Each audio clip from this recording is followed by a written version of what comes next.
If you do move on and draft a quarterback number one, what does that do to Deshaun Kaiser? I could not hear you. If you do draft a quarterback at one, what does that do to Deshaun Kaiser? There's a lot of things I can do at number one and not just get a quarterback as well. Yes, sir. My door is wide open. If, somebody wants to come up and, talk to me about a trade, I'm willing to trade.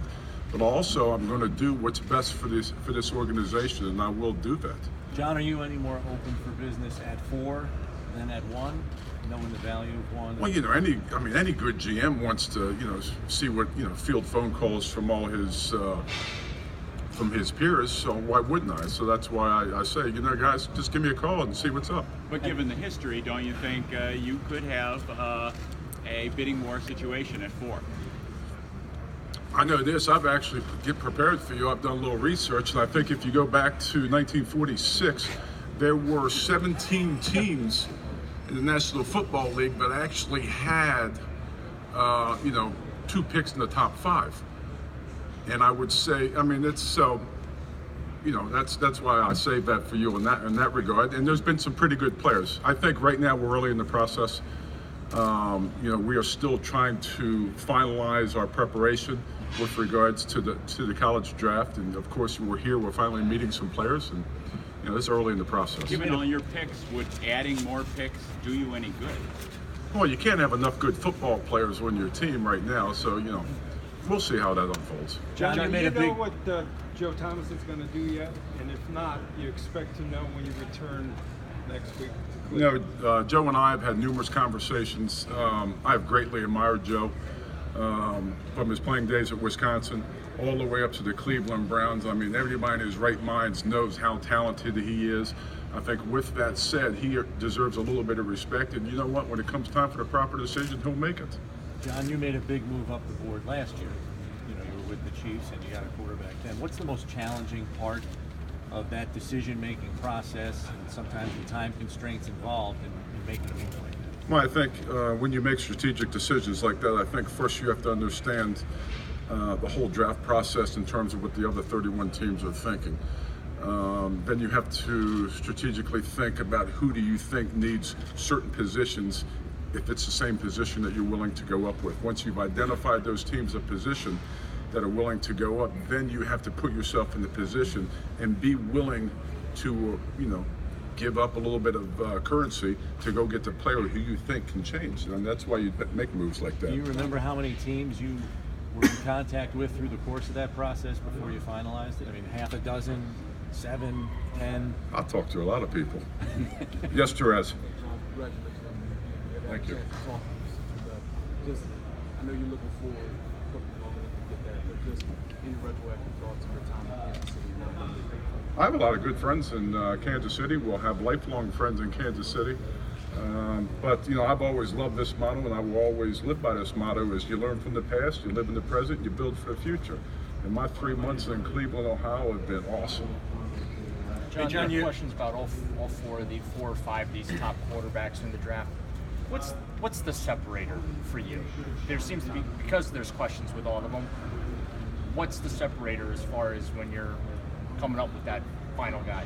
That's really, I don't think it's one specific factor that does it. I think it's the whole encompassing of the person, the ability to play the game, how, can he lead men? These are different things I look at. There are a lot of good players in this draft coming up here with regards to that position. And, we've met with one quarterback last night. We're going to meet with all of them here during the course of the next couple of days. And I can't wait. And then I can't wait to watch them compete on the field on Saturday. If they don't compete, we'll go see them at their pro day. In that evaluation, how important are the measurements that came out today, and specifically hand size, 9 1/4 big enough? I'm a believer of hand size. I think that's important. I think when you're in Cleveland, Ohio, when you play in November and December, you have elements. You have winter. You have certain conditions that your hands have to be bigger. I think the hand sizes that were read off today, I think all of them are acceptable. Given the importance of this offseason, as you stated, how much does it help to have the talent in the front office that you did with Alonzo Highsmith and Elliott Wolf? And what do they bring to your operation? Well, any time that you have a chance to acquire successful personnel men who you greatly respect for their ability to evaluate talent, it's invaluable. And we were fortunate enough also to have another guy act as a consultant, Scott McLuhan as well. And anytime you can get guys like that, that does nothing but help and make you better. John, is McLuhan's role ongoing, or is it over, and does he work for other teams also? Well, I'm focusing on the 2018 draft, and we'll address that, after the draft. But I mean, prior to the draft, will he still be a consultant, or did he do work for you and that's it? No, we're still going ongoing. John, he's on the record being a big fan of Baker Mayfield, saying that would be his guy. How much does that weigh into your thinking when McLuhan says that? Well, I think it's I've always said God created two ears and one mouth for a reason. I think my responsibility is to listen. And there's a lot of strong voices within that realm.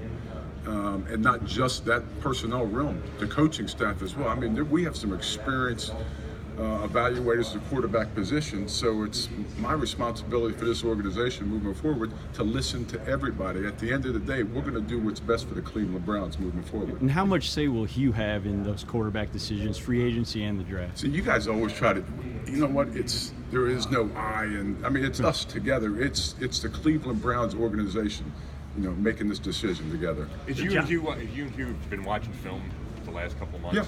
Do you feel like you guys evaluate the same way? Do you see the same things, or is there a lot of disagreement?